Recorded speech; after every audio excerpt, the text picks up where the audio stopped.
আজকে রান্না করব শুটকি দিয়ে আলু শিম। প্রথমে কড়াইয়ের মধ্যে তেল দিয়ে দিব। তেল গরম হয়ে গেলে এর মধ্যে পেঁয়াজ আর রসুন ঢেলে দিব। এখন সবগুলা ভালোভাবে নেড়ে ছেড়ে দিব। পেঁয়াজগুলা লাল হয়ে আসলে এর মধ্যে আমি মরিচের গুঁড়া 3 চামচ আর হলুদের গুঁড়া 2 চামচ দেব।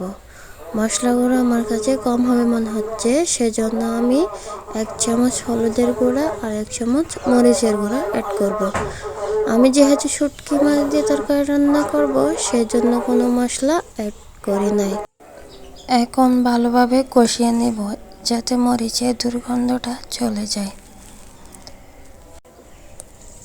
অল্প অল্প পানি দিয়ে আমি ভালোভাবে সেটা কষিয়ে নিব।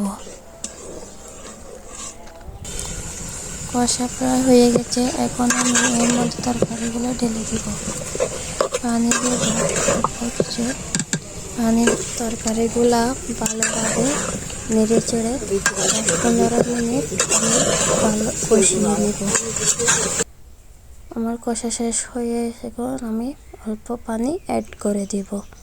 পানি অ্যাড করে এখন কিছুক্ষণ নাড়াচাড়া করে জাল করে নেব। জাল করা হয়ে গেলে এখন এর মধ্যে টমেটো, ধনেপাতা আর লবণ দিয়ে অল্প কিছুক্ষণ জাল করে নামিয়ে নেব। হয়ে গেল আমার আজকের রান্না।